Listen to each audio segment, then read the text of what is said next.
evangelio de amor. Sembraré, sembraré mientras viva, dejaré el resultado al Señor.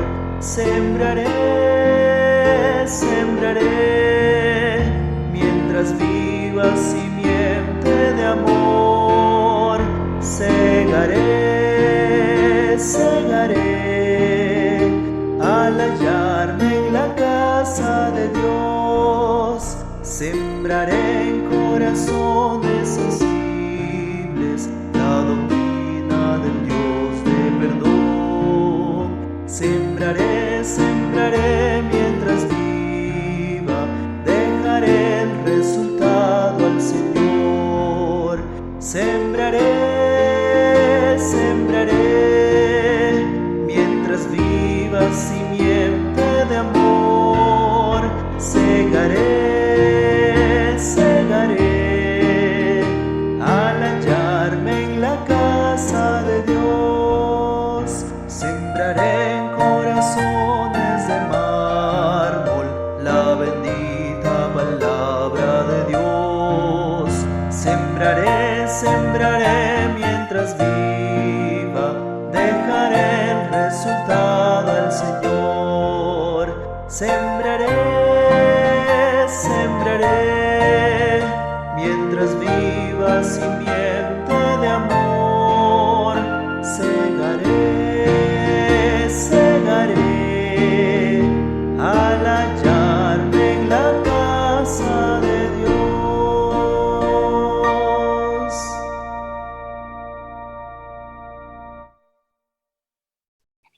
Sean bienvenidos al libro de Tesalonicenses. Hoy vamos a empezar con el capítulo 1. Vamos a tratar de avanzar el versículo 1 al versículo 5, que es lo que se ha preparado el día de hoy. Así que síganme con la lectura nuevamente. Primera carta de Pablo a los Tesalonicenses, capítulo 1, verso 1 al 5. La palabra de Dios nos dice de esta manera: Pablo, Silvano y Timoteo, a la iglesia de los Tesalonicenses en Dios Padre y en el Señor Jesucristo. Gracia y paz sean a vosotros de Dios nuestro Padre y del Señor Jesucristo. Damos siempre gracias a Dios por todos vosotros, haciendo memoria de vosotros en nuestras oraciones, acordándonos sin cesar delante de Dios y Padre nuestro de la obra, de vuestra fe, del trabajo de vuestro amor y de vuestra constancia en la esperanza de nuestro Señor Jesucristo.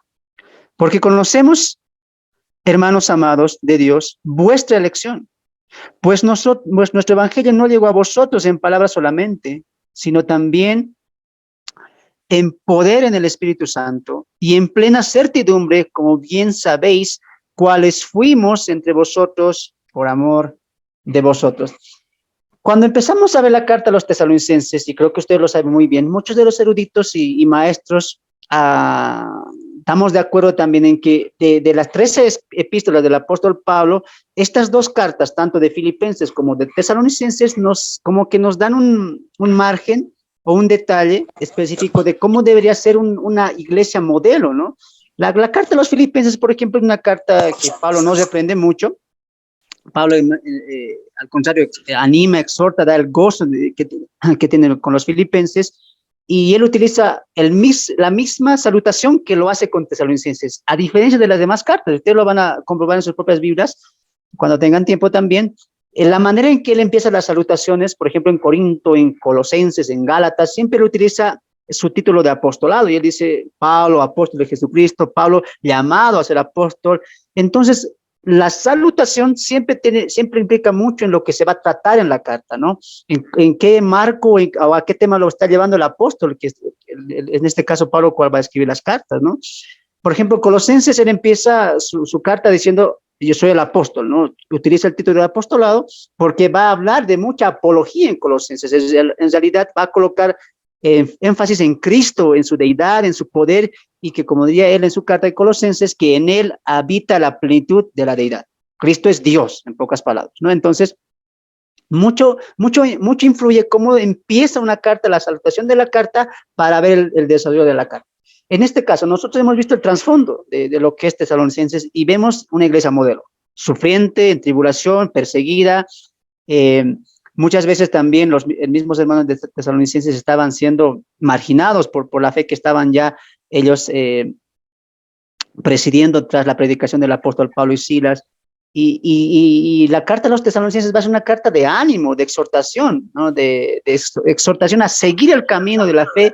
Y en este caso vamos a ver los primeros versículos, un elogio a los tesalonicenses, ¿no?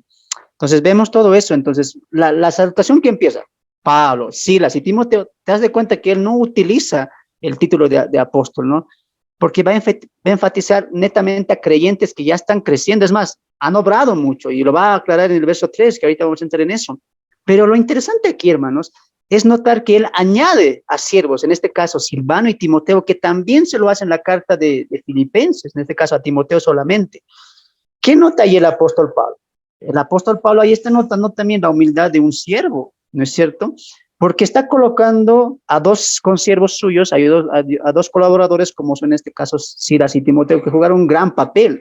Y eso es reconocer lo que es el trabajo de otro consiervo, no colocándose el primer lugar, aunque sí podría haberlo hecho, pero ¿qué estás reconociendo ahí? Humildad, ¿no es cierto? Entonces, recordemos que para el empiezo de esta carta, Timoteo ya llega a Corinto juntamente con el apóstol Pablo y Silas. Mientras mi hermana Magalía lista 1 Tesalonicenses 3, 6 al 7, solamente un recordatorio.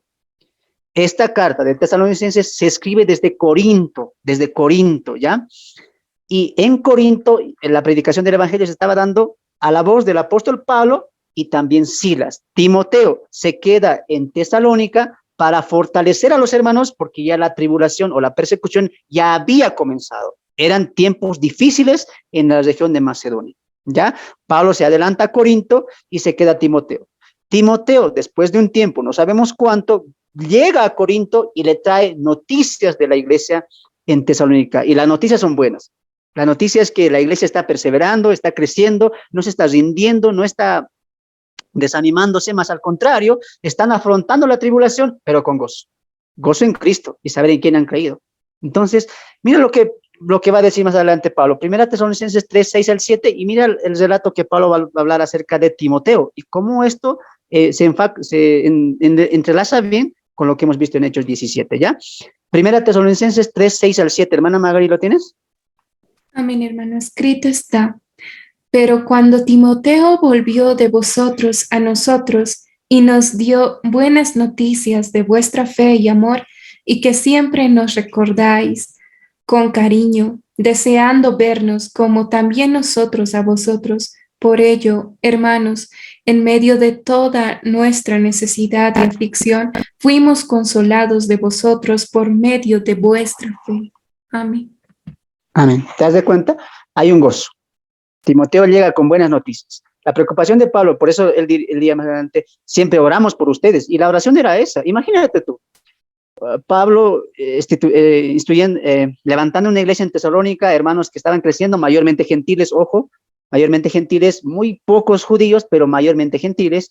Y de repente tiene que salir. ¿Por qué él sale de Tesalónica? No como en el caso de Filipenses, ahora vámonos a otro lugar. No, él sale huyendo de Tesalónica. ¿Por culpa de quién? De los mismos judíos que lo estaban persiguiendo para matar tanto a Pablo y a Silas. Entonces, es notorio, es evidente pues que él como apóstol, como pastor, como el que encabezó todo lo que es el evangelio en Tesalónica, siente esa tristeza al saber que se está yendo de una manera apresurada y queda atrás, y no solamente queda atrás los hermanos, sino que los está dejando en medio de gran persecución, porque ya la presión ya ha empezado, ¿no?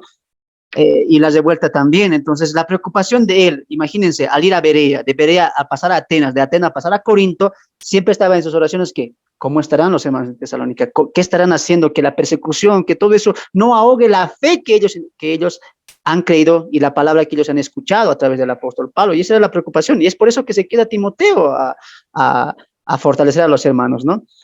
Y Timoteo llega con buena noticia, lo leyó nuestra hermana Magalí y dice que no, los hermanos están perseverando, los hermanos están confiando en Dios, y Pablo dice, wow, de verdad, gracias Señor, porque ¿qué puedo darte a ti? ¿Qué puedo hacer por ti, viendo que tú preservas a los hermanos? Entonces Pablo ve que Dios preserva a los suyos, para empezar, en medio de las tribulaciones, en medio de la aflicción.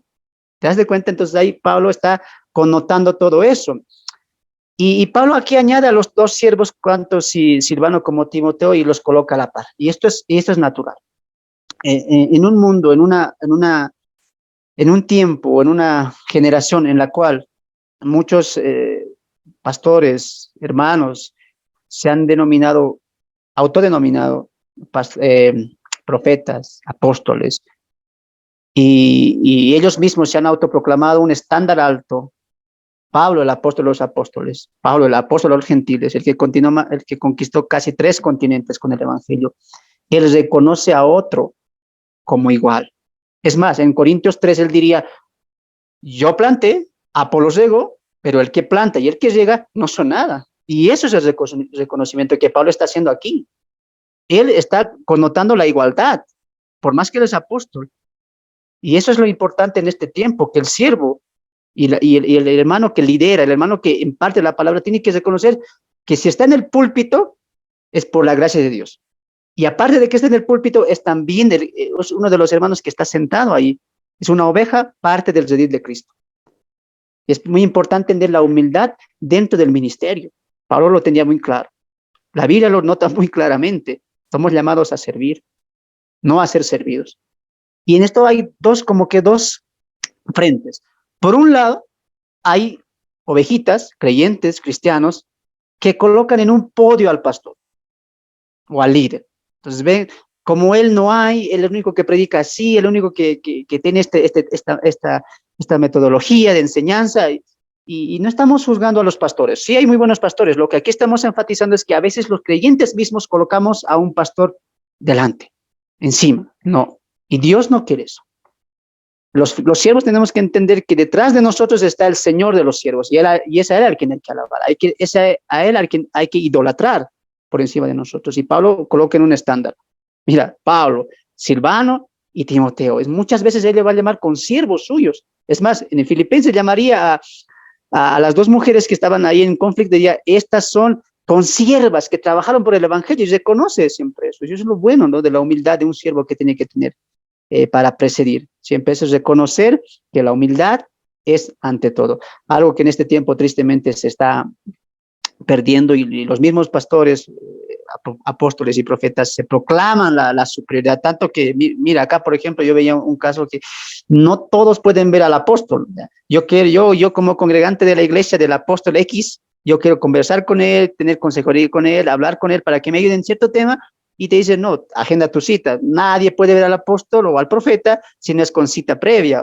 Y a veces se pasa semanas y días, y es como que el apóstol, el profeta es el valorado, es como que el sobrevalorado, ¿no?, en ese sentido, y le damos esa superioridad nosotros a veces, y eso es lo triste. Entender que desde Pablo, desde la Biblia, desde el mismo Señor Jesucristo, la humildad es primordial. Entender que si estamos en el servicio es por la obra y la misericordia de Dios. Ya, entonces la humildad es muy importante en este sentido.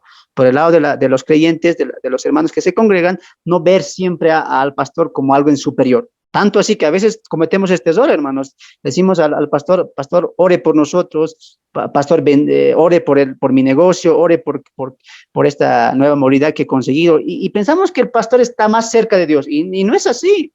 Este es un error grande, porque el pastor, el siervo, tiene el mismo Espíritu Santo, sirve al mismo Dios que tú sirves, y tú también tienes al Espíritu Santo. Por lo tanto, la oración del pastor no es más eficaz que la tuya. Tú también puedes orar.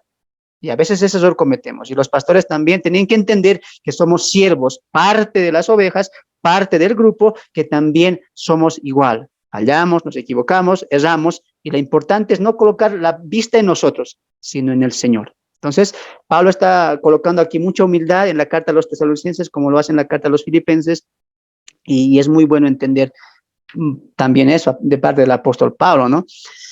Él empezaría diciendo también, después de mencionar a Pablo, a Silas, a Timoteo, perdón, diría, la iglesia de los tesalonicenses, y eso es lo lindo, ¿no? No dice de Dios, sino dice en Dios.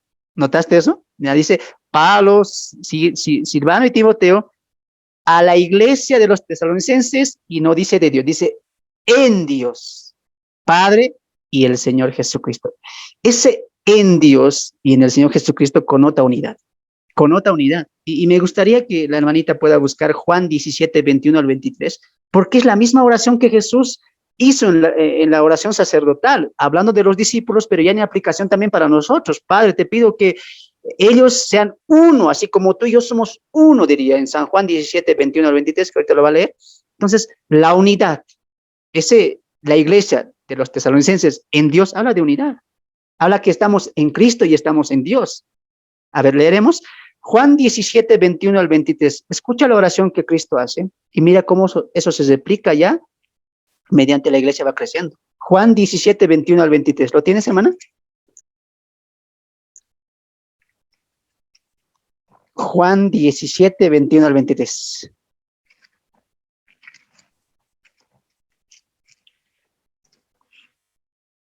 Ya, lo voy a leer yo. ¿Quién lo va a leer, hermano? Perdón, yo sí lo tengo, pero no sé quién. Ya, hermana Pati. ¿No dije? Me equivoqué Amén. entonces. Hermana Pati, por favor. Amén. Para que todos sean uno como tú, oh Padre, en mí y yo en ti, que también ellos sean uno en nosotros, para que el mundo crea que tú me enviaste. La gloria que me diste, yo les he dado para que sean uno, así como nosotros somos uno, yo en ellos y tú en mí, para que sean perfectos en unidad, para que el mundo conozca que tú me enviaste y que tú los has amado a ellos como también a mí me has amado. Amén. Cuando Jesús ora por los discípulos, por los suyos, esta oración se extiende más allá del tiempo, más allá del lugar en el cual ora Él, porque Él está pidiendo no solamente para el momento de ahí, sino para lo que se viene más adelante. Recordemos que ya dijo, yo edificaré mi iglesia, y esto también es una unidad. Recordemos que Cristo es la cabeza de la iglesia y la iglesia es su cuerpo, y eso habla de unidad. No hay cuerpo sin cabeza, así como no hay esposa sin esposo. Eso habla de unidad. Cuando Pablo dice la iglesia en Dios, es porque procedemos de Él y estamos en Él. Y note cómo menciona después, en Dios y en Jesucristo. Nota cómo dice al Padre y también al Hijo. ¿Sabes por qué dice eso? Porque Jesús en la oración sacerdotal está pidiendo al Padre que sean unidos, que estén en Él, como Él mismo lo dice, que estemos unidos, así como tú y yo, Padre e Hijo, estamos unidos, somos uno, también te pido por ellos que también sean unos, y así tú y yo, y así estemos unidos todos. Está hablando de unidad. Cuando Jesús habla, por ejemplo, en Mateo, en San Juan 10, acerca del redil de las ovejas, y el mismo día, mis ovejas oyen y escuchan mi voz, y nadie las puede arrebatar de mi mano, porque el Padre y yo uno somos, y nadie las puede arrebatar de la diestra de mi Padre, diría. O sea, imagínate esto. Los creyentes, los que hemos alcanzado la salvación, tenemos doble protección. Por un lado, estamos en la diestra del Salvador, que es Cristo el Hijo, y por otro lado también, encima de la protección, está la protección del Padre. Estamos en Él. ¿Qué habla eso? Seguridad. Ninguna caja fuerte, ninguna seguridad grande, alta, se puede comparar a eso, hermanos. Cuando el creyente tiene, ¿y por qué Pablo coloca esta parte? Estamos en Dios, porque estamos seguros en Él. ¿Qué estaban pasando los de Tesalonicenses? Los tesalonicenses, persecución. Y saber que estamos en Dios, saber que estamos en Cristo nos da comunión con Él, pero a la misma vez nos da seguridad. Y esa es la seguridad que debíamos nosotros aplicar constantemente. Hermano, tienes que tú saber que eres de Dios y estás en Dios. Efesios diría algo similar, porque somos hechura suya, creados a la imagen de Dios. Si tú has alcanzado salvación, si eres realmente creyente, entiende esto.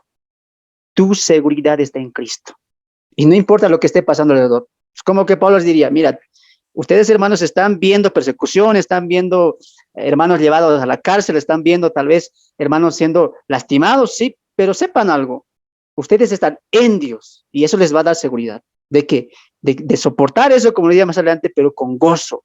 Y eso es lo que fortalece. Nosotros miramos las circunstancias, pero miramos por encima de las circunstancias y sabemos que estamos en Dios y que Dios está con nosotros. Pablo diría eso en Filipenses también. Si Dios con nosotros, perdón, Romanos, si Dios con nosotros, ¿quién contra nosotros? ¿Quién contra vosotros? Entonces, siempre habla de eso de confianza. La unidad de Cristo es reconocer que estamos unidos a Él y entender que Él nos protege, y eso es la verdad. Dios nos protege como nuestro Padre, como el pastor cuida de sus ovejas. Entonces, ahí entendemos esa unidad que tienen los hermanos de Tesalonicenses con Dios y por aplicación también nosotros. Y la salutación común.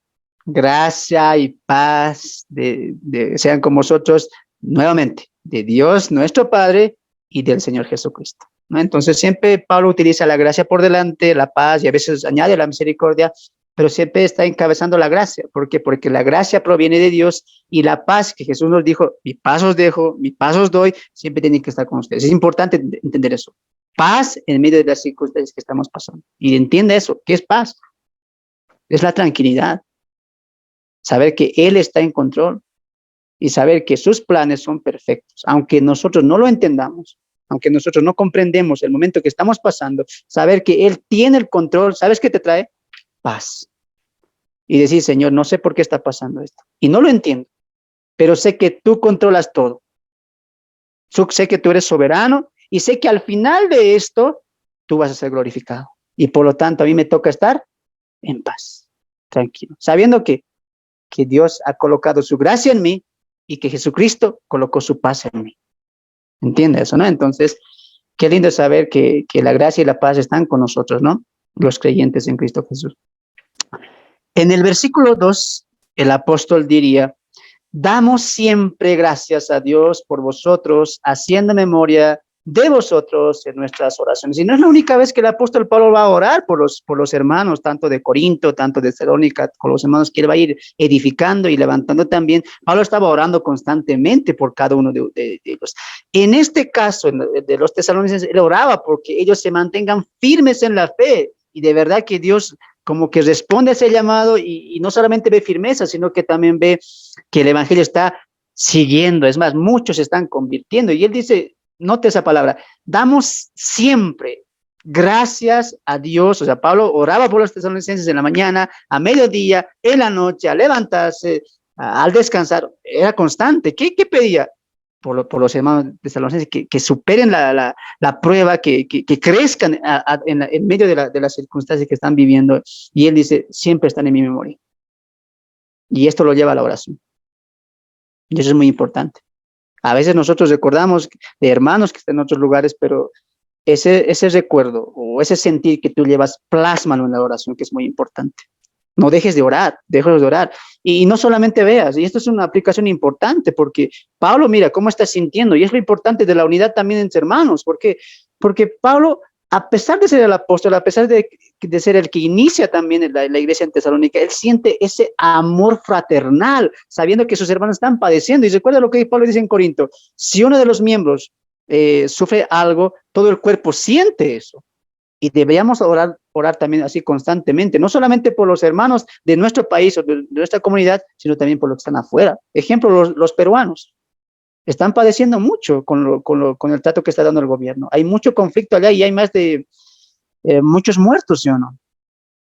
Y tú no solamente escuches que hay conflictos en Perú, y tú no solamente recuerdes que hay hermanos ahí, sino plasman en la oración, que tu memoria de los hermanos, que lo que meditas de los hermanos también se plasma en la oración. Y un día, o todos los días debería ser esto, como dice Pablo, siempre damos gracias y orando. Entonces, antes de dormir o al levantarte, recordarte de los hermanos que están ahí también padeciendo tal vez algún conflicto, y recordar que los hermanos que están ahí también son parte de nosotros, son hermanos en Cristo, y debemos orar siempre por ellos, aunque no los conozcamos, aunque no los veamos físicamente, sabemos que están hermanos ahí, y que de verdad Dios pueda proveer para ellos. Pablo pedía eso, pedía solamente a Dios, tú cuídalos, tú guárdalos, tú protégelos, y tú persevera a ese grupo que ha empezado a creer, y de verdad que eso necesitamos mucha oración en este día. Y a veces eso se está perdiendo. Dejamos de ser cristianos y cristianas que no oramos constantemente. A veces oramos solamente 5 o 10 minutos cuando deberíamos orar lo necesario, ¿no? A veces debíamos orar media hora, 1 hora. Trata de practicar eso. Y a veces añadimos muchas más cosas. Y tú puedes decir, pero hermano, Dios sabe pues todo, y Él lo conoce todo, y no es necesario decir. ¿Sabes, hermano? Dios sí lo sabe todo, pero Él también quiere escucharlo de ti, y que esto sea de corazón. Cómo tú estás pensando por otros y no estás pensando por ti mismo. Pablo decía, no pensaba en otra cosa, sino que los hermanos en Tesalónica, y pensaba en otros también. Y eso es el amor a los demás, es el amor de Cristo. No mirarlo de nosotros mismos, sino mirarlo de los demás y sacrificarnos por los demás. Aunque no estemos cerca, podemos utilizar la gran herramienta que Dios nos dejó, que es la oración, que es poderosa y eficaz cuando se le hace con principios correctos. Pablo estaba orando. ¿Cuánto? A veces no, siempre, siempre, siempre. Entonces, vemos ahí también que Dios contesta la oración cuando se le hace con fe también, ¿no? Y el verso 3 nos diría lo siguiente: acordándonos sin cesar delante de Dios y Padre nuestro, de la obra de vuestra fe, del trabajo de vuestro amor y de vuestra constancia en la esperanza en nuestro Señor Jesucristo. Este es uno de los versículos más importantes de la Biblia, porque hay muchos, pero en este caso, el versículo 3, Pablo va otra vez a unir las tres gracias cristianas. No sé si habías escuchado de esto. Pablo no, constantemente a veces utiliza de manera separada, pero 2 o 3 veces las une. ¿Cuáles? La gracia, perdón, la fe, el amor y la esperanza. En Corinto 14, no me equivoco, diría algo similar, diría la fe, la esperanza y el amor, pero el más grande de estos tres es el amor. Y Pablo va a enfatizar constantemente esto de las tres gracias cristianas, que la fe, la esperanza y el amor, perdón, la esperanza y el amor, sí, para connotar cómo está nuestra vida espiritual. Y en este caso también va a aplicar eso. Por eso es el tratado del elogio. Pablo va a notar cómo está la fe de los tesalonicenses, cómo está el amor de los tesalonicenses y cómo está su esperanza. Y Pablo como que les coloca un bien, un like ahí, bien. Y ese es el elogio que va a dar en el versículo 3, y quiero que un poquito desempaquemos todo esto, ¿ya? En el verso 3, ahí añade, vuelva a leer conmigo y dice, acordándonos sin cesar delante de Dios y Padre nuestro, ahí, número 1, de la obra de vuestra fe, número 2, del trabajo de vuestro amor, y número 3, y de vuestra constancia en la esperanza en nuestro Señor Jesucristo. ¿Ve? Las tres gracias juntas. Y es interesante notar esto del número 3, porque constantemente Pablo en esta carta también lo va a aplicar a la Trinidad. Recuerda que más adelante va a decir que el ser humano está compuesto en 3, alma, cuerpo y espíritu. Entonces, en 1 Tesalonicenses capítulo 5, ¿no? Entonces diría, guardaos vuestros cuerpos irreprensibles, todo vuestro ser, alma, cuerpo y espíritu, hasta el día que Cristo venga. Entonces, Pablo constantemente está utilizando también esto. Y es interesante notar que la Biblia muchas veces habla de Trinidad, de tres principales. En este caso, por ejemplo, en Génesis, tú has notado que de los hijos de Adán y Eva solamente se habla de 3. A Caín, a Abel y Caín y Set. Después, obviamente, tuvo muchos hijos, pero nota 3. Y siempre también es así, incluso en la creación. Por ejemplo, nosotros vivimos en un espacio temporal, un espacio donde cual utilizamos 3 cosas, o nos regimos bajo 3 cosas: espacio, tiempo y materia, ¿no es cierto? Lo físico. En la materia también pasa lo mismo, y en el tiempo también. En el tiempo, por ejemplo, presente, pasado y futuro. Un científico dijo, a ver, ¿podemos encontrar algo externo aparte de estos 3? En el tiempo, hablando del tiempo, podemos encontrar algo diferente al pasado, al presente y al futuro. Podemos añadir una cuarta cosa, y no, el tiempo se maneja en eso, pasado, presente y futuro. ¿No es cierto? El espacio también, alto, ancho, largo. Entonces, te das de cuenta, todo va como que en 3 acepciones, pero llegan a un solo punto. Entonces, ahí Dios siempre está mostrando que él quiere connotar eso, ¿no? Y no te hagas mucho lío a veces, porque nosotros que defendemos la Trinidad, no encontramos una palabra Trinidad, como a veces nos dicen, muéstrame la palabra Trinidad literalmente, pero no, el punto no es ver que la palabra esté en la Biblia, sino que la doctrina o la enseñanza esté, y Dios constantemente está mostrando una Trinidad, no solamente en su creación, sino también en los planetas, en el universo, en el espacio, en nosotros mismos, en los seres humanos. Y eso connota porque Él también es una Trinidad, y una Trinidad perfecta. Dios Padre, Dios Hijo y Dios Espíritu Santo, que hacen una unidad, ¿no es cierto? Entonces, cuando vemos la Biblia en panorama de manera completa, vemos cómo Dios se va mostrando, cómo Dios va trabajando y cómo Dios es en realidad, y nos está dando pautas de cómo Él, la esencia del mismo. Entonces, aquí también, mira, amor, esperanza y fe, que son una unidad perfecta también en el sentido de nosotros creyentes que estamos siguiendo el Evangelio. Ahora, aquí, por ejemplo, en el versículo 3 dice, de la obra de vuestra fe. Y eso es un poco que nos lleva mucho a pensar, ¿sabes por qué? Porque en Efesios 8 diría, porque por gracia sois salvos, y esto no de vosotros, no es por fe. Entonces la fe es abstracta, ¿no es cierto? Pero aquí dice que hay una obra de fe. La fe que es abstracta, los tesalonicenses lo han reflejado. Y lo mismo va a pasar con el amor, lo mismo va a pasar con la esperanza. El amor, la fe y la esperanza son abstractas, no se pueden ver, pero lo que Dios quiere, y ahorita vas a ver por qué, es que lo que es abstracto nosotros llevemos a lo práctico, lo hagamos visible, que los demás vean nuestra fe en nuestras obras. Ahora entiendes por qué Santiago dijo, la fe sin obras es muerta. Porque la fe que es bíblica, la fe que es salvadora, va a obrar en fe. Y esas son las obras de la fe. Una cosa es ser salvos por fe, por medio de la fe, sí. Creo, nadie puede ver si, nadie puede entender. Por ejemplo, hoy, alguien que se arrodilla al Señor, nosotros no podemos ver si esa fe es verdadera, si realmente ha sido salvo, ¿no es cierto? Pero esa fe, si realmente ha sido salvo, con el tiempo va a dar frutos y va a obrar. Y eso va a hacernos notar que esa persona sí alcanzó salvación, porque esa fe, la fe que él tiene, la fe bíblica, la fe que salva, obra, no se queda quieta. En este caso, en los tesalonicenses, ¿qué es lo que ha pasado? La fe, el obrar en la fe, hermanos, vamos a verlo de una manera, vamos a ver una ilustración en Lucas capítulo 5. Vamos a ver conmigo, Lucas capítulo 5. Ahorita vamos a ver con los tesalonicenses, pero quiero que veamos una ilustración en Lucas 5. Lucas capítulo 5, verso 4 al 5. Hermana Magali. Lucas capítulo 5, verso 4 al 5.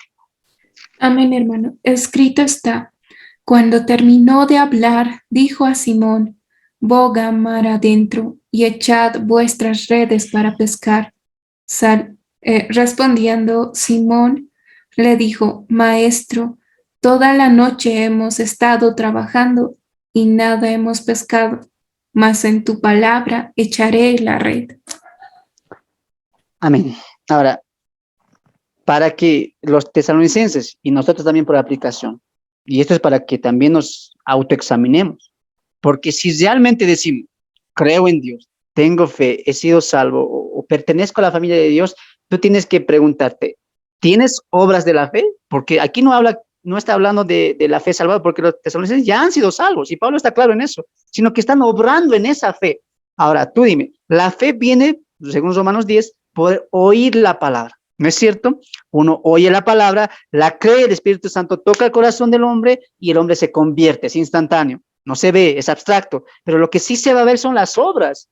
Y lo que nosotros obramos por fe, lo obramos en el poder de la palabra que hemos escuchado. En este caso, mira lo que pasa aquí. Dice ahí, cuando terminó de hablar, Lucas capítulo 5, verso 4, cuando terminó de hablar, dijo a Simón, Jesús, hablando a Simón, le dijo, boga mar adentro y echa vuestras redes para pescar. Respondiendo Simón le dijo, Maestro, toda la noche hemos estado trabajando y nada hemos pescado. Y esto subraya, mas en tu palabra echaré la red. Y estas son las obras de la fe. Obrar según el poder de la palabra. Si la palabra nos pide cambiar radicalmente, tú vas a cambiar no porque tú quieras, sino porque has creído en la palabra que se te ha impartido. ¿No es cierto? Ahora, mira lo que pasa después de eso. En el verso 6 dice, y habiendo hecho, encerraron gran, wow, este es el resultado.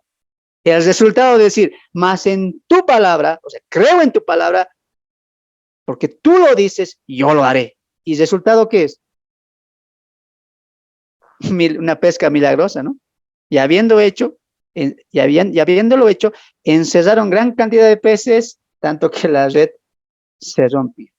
Entonces, hermanos, el obrar de fe, ¿sabes qué es? Es un cambio.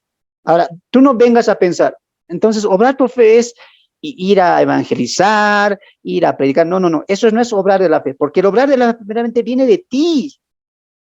¿Cómo tú quieres pedir cambio a otras personas si tú misma no has cambiado? Entonces, el obrar de la fe es primeramente tú haber cambiado por el poder de la palabra que se te ha impartido en el cual has creído. ¿No es cierto? El nacimiento nuevo. La fe, hermanos, es un cambio radical.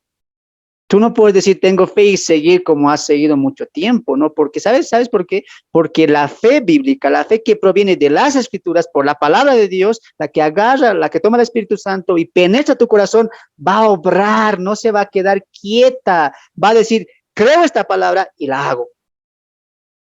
Cuando hablábamos acerca de apología, veíamos que la fe no solamente es creer, sino es confianza, es amor, es obediencia, es sujeción a Dios. Entonces, la fe implica muchas cosas, no solamente creer. Cuando la fe es bíblica, esa fe te va a hacer sujetar a Dios, proceder según la voluntad de Dios. Aunque tú no lo entiendas, tú vas a confiar en la palabra. Mira, por ejemplo, aquí Simón, toda la noche había pescado.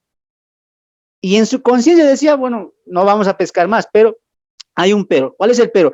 Mas en tu palabra lo voy a hacer. Y eso es la fe que obra. Yo creo en tu palabra. Si tú lo dices y es así, yo creo. Mucha gente a veces no entiende qué es la santidad de Dios. La santidad de Dios es que Él no tolera el pecado. Él es santo, 3 veces santo. Y cuando hablamos de santidad, Él merece obediencia y adoración.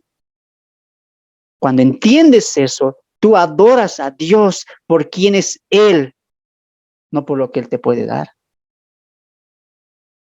La fe, hermanos, la fe no mira las circunstancias, sino mira a Cristo, mira a Dios. Simón dijo, yo pienso, según lo que él pensaba, porque toda la noche ha pescado, yo digo que no hay, pero yo creo eso, más en tu palabra es fe. Su fe, la fe de Simón, ¿en dónde la ha depositado? En la palabra. ¿Qué dijo Jesús? Echen la boga al otro lado. Más en esa palabra que tú dijiste, ahí deposito mi confianza. Y cuando haces eso, hermanos, hay resultados. Y eso es obrar de la fe. Una vez más, no es el obrar de evangelizar, de ir a predicar, todavía no. El obrar de fe es que tu vida cambie, que tu vida tenga un giro constantemente. ¿Y quieres que te lo muestre cómo esto se muestra en Tesalonicenses? Vamos a ver a Tesalonicenses. Mira cómo habían cambiado de radical los tesalonicenses, porque va a entrelazar la fe, el amor y la esperanza en los mismos hermanos de tesalonicenses, ¿ya? Vamos a Tesalonicenses capítulo 1, verso 9. Recordemos que estamos en la obra de la fe, ¿ya? Verso 9 dice lo siguiente. Porque ellos mismos cuentan de nosotros la manera en que nos recibisteis, ahí está la obra de la fe, y cómo os convertisteis de los ídolos a Dios. Esa es la obra de la fe. ¿Cómo sé que los hermanos en Tesalonicenses se han convertido? Que son verdaderos creyentes y que van a perseverar, porque ha habido una transformación. Esa fe que un día dijo, Pablo, te creo, sí, creo en lo que dices, ¿se reflejó en qué? Rápidamente, ¿en qué? Cambio. Y un cambio radical. ¿Te imaginas? Un tesalonicense ahí adorando, no sé, a Baal, a algún otro dios, a la diosa Diana, y al día siguiente que él diga, no, lo que yo creía era falso. Yo creo lo que la palabra dice, y la palabra dice que hay solamente un Dios y un solo mediador, Cristo Jesús. Eso es obrar de la fe. Eso es que la fe se haga manifiesto, que la fe abstracta se haga realidad en tu vida. ¿Se hizo en los tesalonicenses? Sí. ¿Qué ha pasado? Se cambiaron. ¿De qué? De ídolos. No, los ídolos ya no. Solamente a Dios. Y eso es lo que tú tienes que preguntarte. ¿Has dado frutos de obras de fe? ¿O solamente la fe está en tus labios, está los domingos y solamente está en tu cuarto, en las 4 paredes? No. La fe bíblica, la fe en Dios se demuestra al exterior, afuera, donde los demás digan, wow, ¿qué pasó contigo? Hace 3, 4 semanas, un mes, año pasado, tú eras así, hoy te veo cambiado. ¿Sabes por qué? Porque creo en Dios y en su palabra es esta transformación. Es obrar de fe. Cuando los demás vean un cambio, sabrán. Recuerda lo que Jesús dijo en Mateo 7. El buen árbol dará siempre buenos frutos. Si eres un buen árbol, si has tenido fe en Cristo, si realmente eres creyente, vas a dar obras de fe, vas a cambiar radicalmente como lo hicieron ellos. Tesalonicenses cambiaron radical. Y eso que en el trasfondo vimos que Pablo estuvo casi un mes 3 sábados predicando la palabra y hubo un cambio radical. ¿Sabes por qué? Porque ellos creyeron en la palabra, pues. Ellos confesaron que son pecadores, que necesitaban de Cristo y vivir para Él. Porque recuerda que el evangelio no solamente es creer en Cristo, sino es vivir para Cristo. Y esa es la diferencia. Muchos pueden decir, creo en Cristo, pero pocos viven para Cristo. La fe, la obra de la fe, no solamente cree, sino vive para Cristo y en Cristo. Deja atrás todo. Ejemplo claro, Pablo. El cómo lo dejó todo, cómo él reconoció, lo que tengo acá lo coloco en este lado, y en este lado son pérdidas, y lo que lo coloco acá son ganancias, y lo que voy a colocar acá es a Cristo. Simplemente a Él, porque todo lo que está detrás es pérdida. Es más, yo lo tengo por basura. Y eso es lo que hace la fe. Obra la fe. La fe es un cambio radical. No pienses que la fe es solamente creer, congregarse. No, la fe es un cambio radical en tu vida. Una vez más, no estamos yendo todavía al obrar de la fe, al obrar en el sentido de evangelizar, proclamar, todavía. Primeramente, la fe hace un cambio en tu vida. Y es un cambio que tú debes entender, ¿ya? Entonces, primeramente ejercemos la fe porque creemos en la palabra. No, tú no puedes decir, voy a cambiar porque yo me lo propongo, voy a cambiar. No, voy a cambiar, o esto no voy a hacer, o voy a dejar de hacer esto, me voy a alejar de esto porque la palabra dice así. Primeramente ejerces la fe en la palabra y empiezas a obrar. ¿Te das de cuenta? Entonces la fe radica en la palabra, porque la fe proviene de la palabra. ¿Ya? Entonces ahí vemos que los tesalonicenses sí, mostraron obras de fe, sí. ¿Por qué Pablo dice, vimos vuestra obra de fe? Porque Pablo lo vio cómo ellos estaban adorando y después dijeron, ahora adoramos a Dios. Es más, Pablo, enséñanos más. ¿Por qué crees que Pablo va a enfatizar el tema de la segunda venida en Tesalonicenses? Porque ellos querían aprender más, tanto así que Pablo les da mucho más allá que lo que daba a otros hermanos. Y les habla de algo escatológico que es la segunda venida. Y es el motivo de las 2 cartas, para enfatizar todo lo que ellos ya habían pasado. Además, dirían en la segunda carta, de esto no tengo necesidad porque ya os he hablado antes. O sea, Pablo instituyó mucho. ¿Sabes por qué? Porque ellos tenían ganas. Había un cambio radical, tanto que ellos ya tenían esa hambre y sed de la palabra. Ahora entiendes por qué la preocupación de Pablo, porque sí veía hermanos consagrados en Dios, estaba orando constantemente por ellos. ¿Por qué? Porque había visto la obra de la fe. Una vez más, la fe, hermanos, obra, se muestra, se puede evidenciar. Haz que tu fe sea diferente al del mundo, o a personas que digan tener fe en Dios. ¿Sabes cómo? Mostrando con tu vida la obra de la fe. No te quedes solamente en una congregación, en tu habitación, está bien. Ora en tu habitación. Canta en tu habitación. Pero también tienes que hacer lo mismo afuera. Estamos llamados a ser luminares, no de la iglesia, del mundo. Recuerda eso. Tu trabajo y mi trabajo es ser luz afuera, porque adentro somos todos luz, los que estamos en las congregaciones dentro de un grupo cristiano. Nuestro trabajo es salir afuera y mostrar el evangelio a través de nuestro cambio, de nuestra vida, de nuestro carácter, ¿no? Entonces todo eso tenemos que manifestar. 2, la constancia del amor, ¿no? El trabajo de vuestro amor. Pablo enfatiza también ahora sí el trabajo. Nota cómo dice la obra de vuestra fe.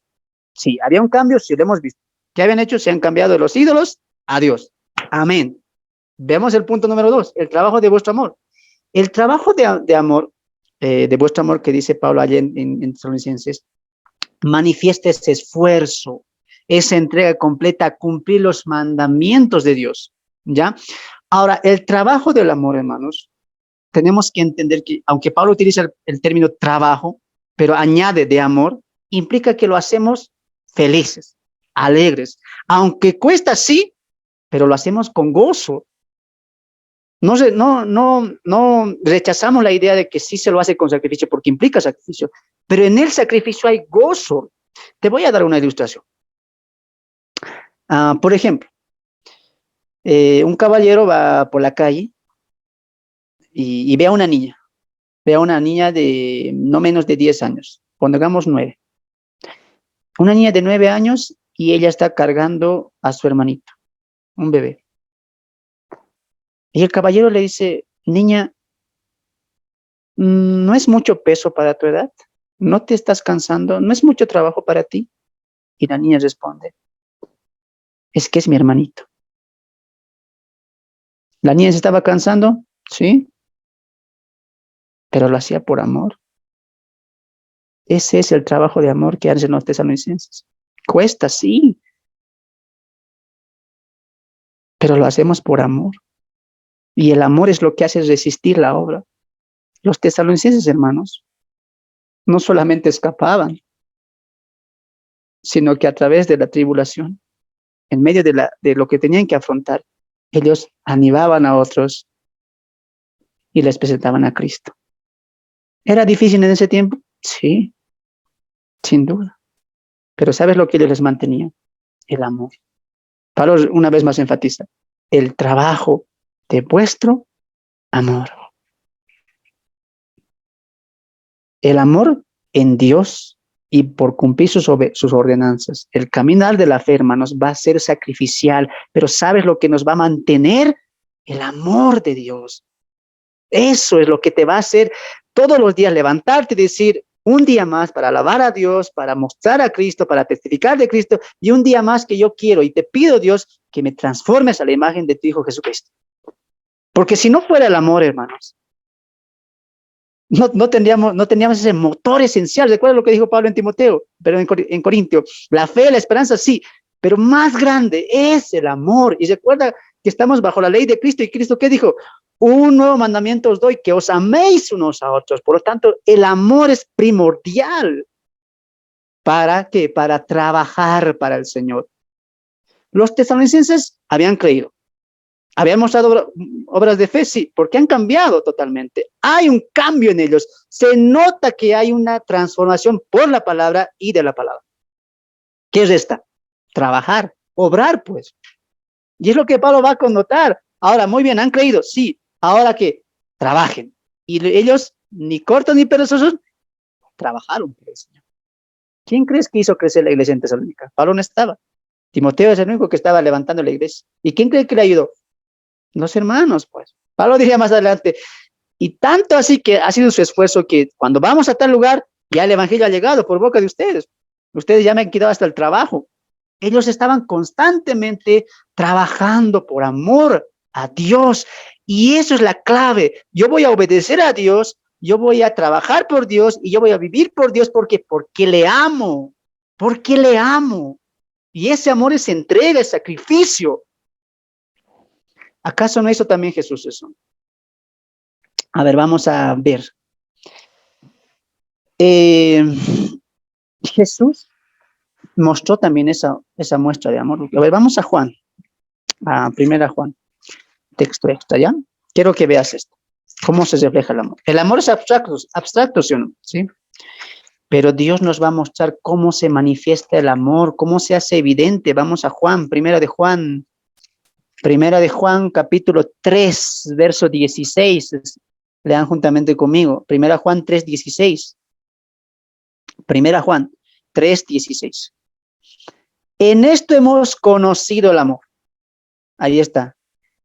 En que Él puso su vida por nosotros. También nosotros debemos poner nuestra vida por los hermanos. Si Dios es amor, y el amor es abstracto, ¿cómo Dios nos reflejó el amor, su amor? Entregándonos a su Hijo. ¿Y su Hijo se sacrificó? Sí. ¿Hubo una entrega total? Claro que sí. Así también tiene que ser para nosotros, tras reflejar el amor abstracto que Dios nos tiene, que ya Cristo murió, que está en nosotros, y llevarlo. ¿Y qué dice el texto? Así también que nosotros debemos poner nuestras vidas por los hermanos. Dime, ¿quién puede hacer eso? ¿Quién? No es que los tesalonicenses decían, hermano, cuando tengas tiempo puedes venir. Busquemos un feriado, no. Ellos lo hacían, aunque les cueste la vida, ellos obraban por el Señor. ¿Y sabes lo que le movía? El amor a Dios. Yo hago esto, me sacrifico porque los amo. ¿Tú crees que Cristo cuando fue a la cruz, qué fue lo que imperó más? El amor, pues, el amor que nos tuvo y que te tuvo a ti, que me tuvo a mí, porque cuando Él iba a esa cruz, Cuando iba a esa cruz, hermanos, en un lado estaba cargando su cruz, con una mano cargaba la cruz y estaba yendo camino al Gólgota, pero en la otra mano estaba el libro de la vida en el cual tu nombre y mi nombre estaba escrito. Tú fuiste la causa por la cual Cristo murió. ¿Qué más grande muestra de amor necesitas para trabajar por el Señor? ¿Cuánta falta nos hace obrar en fe y entender que es amar a Dios con toda nuestra alma, con todo nuestro ser y con todo nuestro cuerpo? Los tesalonicenses no esperaron a que el tiempo mejore. Los tesalonicenses no esperaron a que las cosas calmen, a que las cosas se mejoren y haya más recursos, a que Pablo venga y otra vez nos dé otra enseñanza. No, hay que obrar, y hay que obrarlo hoy. ¿Sabes por qué? Porque ellos entendieron esto. Y cada vez que ellos lo hacían por amor.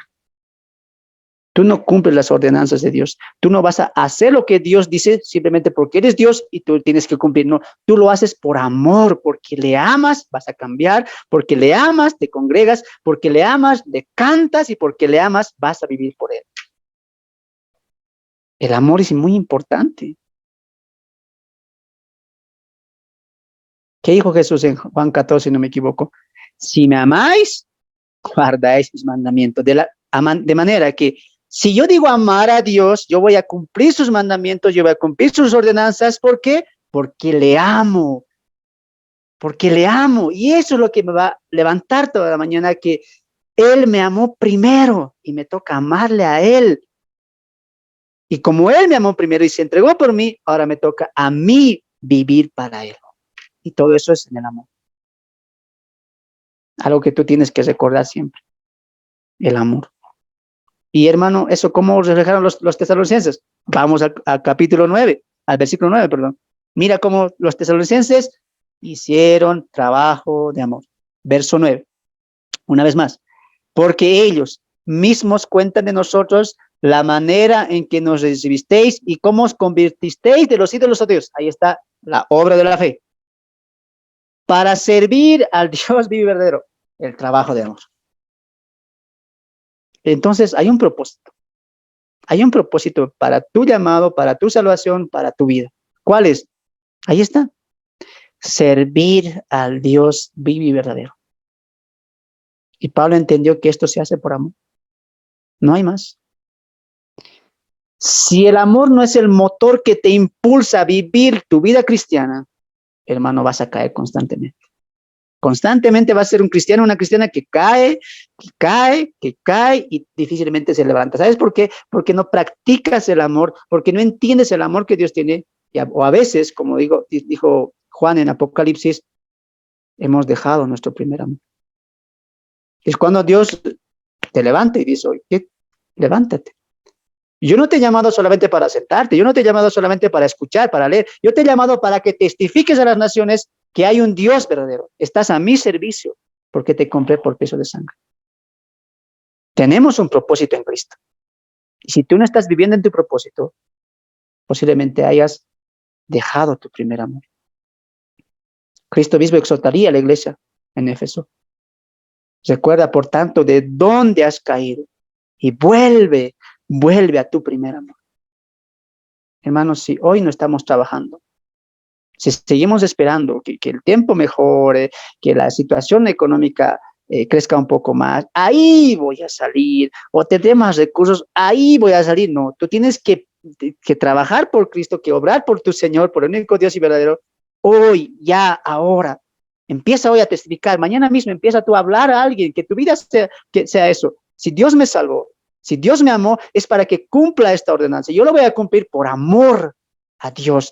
No principalmente por salvar a todo el mundo, sino porque amo a Dios y amo su palabra y creo su palabra. Porque si tú no crees la palabra, ¿cómo vas a esperar que los demás crean?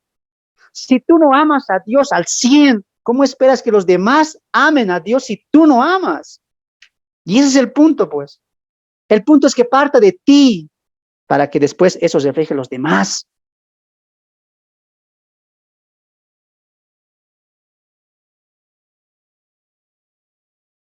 Es muy importante el trabajar.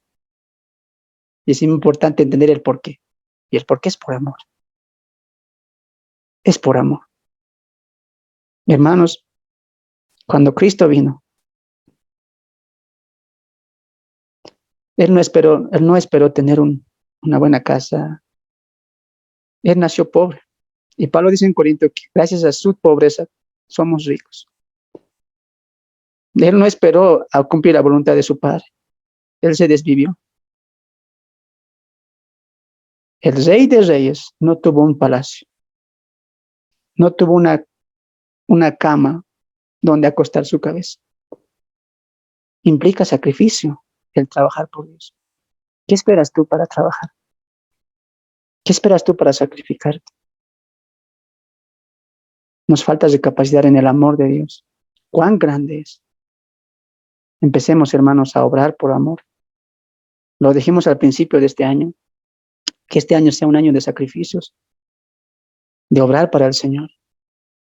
Y estos grupos, estos estudios se hacen para eso, para animarte a que trabajes por el Señor. Oramos por ustedes también, que donde estén puedan obrar por el Señor. Hay mucho que hacer y los obreros son pocos.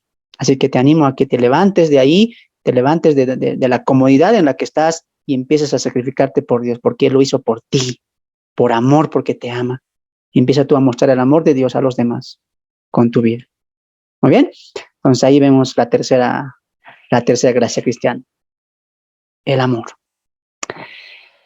Después vemos la última, dice la constancia de esperar a Cristo. Y es lo más hermoso, hermanos, lo más hermoso. La constancia de esperar a Cristo. Y ahí vemos la tercera, que es la esperanza. Ahora, en este mundo, cada una de las personas tiene esperanza. Lo niega, no tiene esperanza. En una cosa, en una deidad, o incluso en él mismo. Entonces, sí hay esperanza. Y es la esperanza a la cual se aferra, a la cual se agarra. ¿Para qué? Para soportar los momentos difíciles. Repito, sea una divinidad, sea un Dios X, sea el mismo, sea bienes materiales, porque hay gente que dice, cuando llegue de viejo, mi esperanza es que viviré de esto, tengo esto, y amontona cosas, como el caso que reflejaba Santiago, ¿no? Un hombre que amontonó tanto y dijo, mira, he llegado a todo, ¿qué haré? Lo amontonaré todo y lo guardaré en un granero, ¿para qué? Para que cuando llegue el tiempo yo pueda utilizar y vivir de los recursos. ¿En dónde estaba su esperanza? En los recursos, en lo que él había obtenido. ¿Pero qué dijo Dios? Necio, tonto, ¿no sabes que hoy vendrán a tomar tu alma? No, la esperanza no tiene que estar en bienes, en materiales, ni en ti mismo. ¿Sabes por qué? Porque estas cosas pasan. ¿Dónde colocan la esperanza los tesalonicenses? En Cristo. En Cristo. Y es triste ver que la gente hoy en día coloca su esperanza en algo que es pasajero. La gente hoy mismo busca lugares. La gente está buscando hoy un lugar donde irnos después de esta tierra. Esta tierra va a acabar. Hay que buscar otro planeta. ¿Por qué? Porque su esperanza está en lo físico, está en lo material, está en lo que se ve. Mas tu esperanza y mi esperanza está en Cristo. Y Él nunca acaba, Él es eterno. Los creyentes en Tesalónica y nosotros también tenemos una sola esperanza. Y esa esperanza tiene nombre. Y su nombre es Cristo. Y lo que sella esta esperanza, ¿sabes qué es? Es que Él volverá. Porque Pablo recuerda que ha hablado de la segunda venida de Cristo a los tesalonicenses. Ellos conocían que Él iba a volver.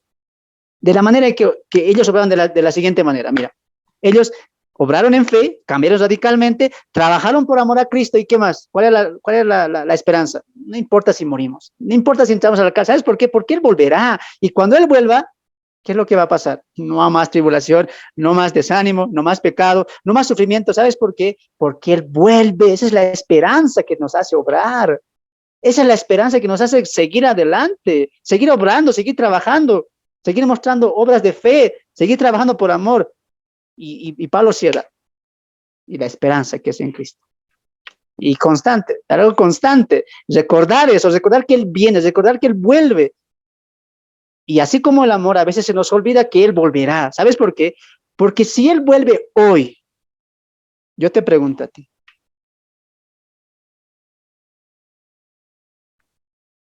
¿cómo está tu vida? ¿Cómo Él te encontraría? ¿Qué hiciste hoy por Él? Él te dio hoy este tiempo, te dio 48 horas, te dio 20 horas, no sé cuánto tiempo tenías libre el día de hoy. Él te lo dio por gracia. ¿Cuánto tiempo le has dedicado a Él? Un día más Él te ha dado de vida. A veces no entendemos eso. Un día es para la gloria de Dios. Y testificar a uno, o dos por lo menos, o a uno siquiera, uno se siente tranquilo. No vuelvas a la cama después de hoy, de entender cómo los tesalonicenses lo hacían, porque ellos estaban todos los días constantemente. ¿Había persecución al día siguiente? Sí, pero vamos a seguir predicando.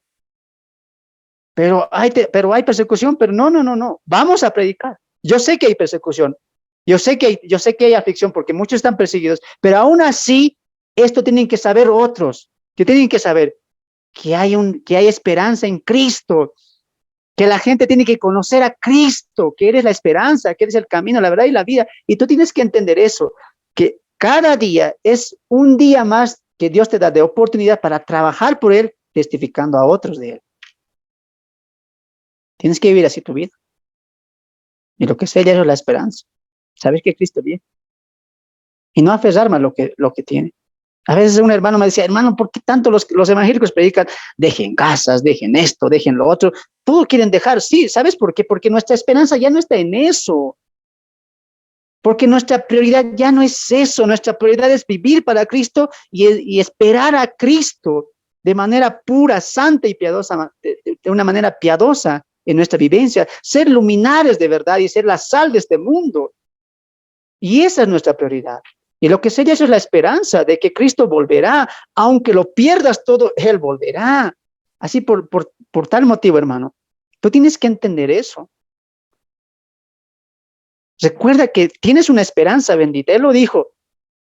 Voy pues a la casa de mi Padre a preparar lugar para vosotros y volveré. Y yo os tomaré a mí mismo para que donde yo estoy, vosotros también estéis. ¿Sabes lo que fortaleció mucho a los hermanos en Hebreos, a los hermanos expatriados de Hebreos, de Pedro, de Santiago? Es que ellos vivían de una manera, como extraños y advenedizos. Hermano, ¿dónde está tu esperanza? Si sigue aquí, hermano, no vas a obrar. Vas a quedarte quieto muchos años más. No te pones a pensar que ya hemos perdido mucho tiempo. Es momento de colocarnos la fe, el amor y la esperanza. Y estas tres son perfectas en unidad. Así que no solamente es la fe, el obrar en amor y también el esperar en Cristo constantemente. ¿Ya? ¿Cómo esto lo han visto los tesalonicenses? Mira, otra vez vamos al versículo 9. ¿Cómo es aplicado a ellos también? Una vez más. Porque ellos mismos cuentan de nosotros la manera en que os recibisteis y cómo os convertisteis de los ídolos a Dios. Ahí está la obra de la fe, para servir al Dios vivo y verdadero. El trabajo del amor, y ahí está. Y esperar del cielo, de los cielos, a su Hijo, el cual resucitó de los muertos, a Jesús, que nos libra de la ira. Oh, wow. ¿Qué más? ¿Qué motivo más puedes tener? Yo creo que no se puede más. La esperanza es algo fundamental. Y entender eso, vivir esa realidad, vivir esa esperanza de manera real. ¿Sabes cómo? Viviendo para Cristo, esperando a Cristo. Como alguien diría, esperamos a Cristo como si Él murió ayer, resucitó hoy y viene mañana. O sea, la espera es constante, en mi mente, constantemente. Y Pablo añade, constancia, la constancia, eso es constante, es rutinario, ya es común, ya es algo práctico que los tesalonicenses hacían, esperaban a Cristo, y eso es lo que les va a llevar a preguntar acerca de la segunda venida, porque estaba constantemente pensando en eso y decir, muy bien, lo que nos motiva es, aunque perdamos la vida, tenemos una esperanza, que que con Cristo estaremos juntos, y en la esperanza, ¿no es cierto? Entonces ahí vemos todo lo que Pablo enseña ahí en el versículo 13, cómo esto va de la mano también. Y nota que aquí también va a haber los tres tiempos, pasado, presente y futuro. Mira, el obrar de la fe es el tiempo pasado. Hemos cambiado radicalmente de cosas que servíamos, que amábamos, a solamente amar y servir a Dios. Pasado, obrar de fe. El presente, ¿qué es? Lo que estamos haciendo nosotros, obrar por amor o trabajar por amor. Estamos trabajando en amor y por amor a Dios. evangelizamos en las calles, predicamos a otros, hablamos a otros, levantamos ministerios, nos estamos preparando para llevar el evangelio a otros lugares. Estamos trabajando por amor. Ese es el tiempo presente. ¿Y el tiempo futuro qué es? Cuando Cristo vuelva. Es la esperanza. Dale cuenta, pasado, presente y futuro en la vida del creyente. Mi pasado es que Dios me salvó y yo lo acepté. En mi caso, hermanos, son 5 años de que he aceptado al Señor. Y desde ahí he empezado a obrar y a trabajar en amor, en Cristo. Y lo voy a seguir haciendo. Hasta que mi voz se acabe, hasta que mis piernas flaqueen. Voy a seguir anunciando que Cristo viene. Porque esa es mi esperanza, hermanos. Esa es nuestra esperanza, que Él no se ha dejado, que Él volverá. Meditemos todo eso y empecemos a ver cómo ellos, los tesalonicenses, wow, de verdad que es una iglesia modelo, tanto que más adelante diría Pablo, ustedes son modelo en Acaya y en Macedonia, de verdad que han sido modelos. Y cuando leo estos textos, hermanos, yo mismo me pregunto, ¿qué estoy esperando? ¿Tribulación? ¿De verdad estás esperando eso? ¿Que los tiempos se dificulten para empezar a salir? ¿Por qué no lo haces ahora? Entonces hay que empezar a pensar como pensaban los tesalonicenses, es más, pensar como Dios quiere que pensemos. Y nos da 3 cosas, la fe, el amor y la esperanza. Entonces con estas 3 principios de fe de la vida cristiana, empecemos a caminar. Ya, entonces vamos al verso, ya con esto vamos a ir cerrando, verso 4, si no me equivoco, ¿no? Verso 4. A ver, las hermanitas, hermana Magri, lea el verso 4, vamos a ir cerrando con esto. Verso 4 de Tesalonicenses, 1:4. Amén, hermano. Escrito está, porque conocemos, hermanos amados de Dios, vuestra elección. Amén. Este texto es muy hablado. ¿Por qué? Porque habla de la elección, ¿ya? Ahora, el error que se connota, ¿cuál es? Muchos de los reformados lo van a utilizar este texto, como lo van a utilizar también del capítulo 4, cuando habla también de la elección. Todo lo que es elección, los reformados o los protestantes lo van a utilizar para la predestinación, ¿ya? Por ejemplo, de los autores estudiados para el estudio de lo que hoy estamos presentando, como saben ustedes muy bien, el calvinismo es lo que más impera. Entonces, lo que ellos van a tomar es solamente el versículo. Entonces, rápidamente, muchos de los buenos autores, incluso algunos autores muy reconocidos, toman el verso 4 y dicen la elección. Entonces, ¿qué van a aplicar? Los tesalonicenses han sido elegidos por Dios. Por eso han perseverado, y yo creo que ustedes ya saben todo eso.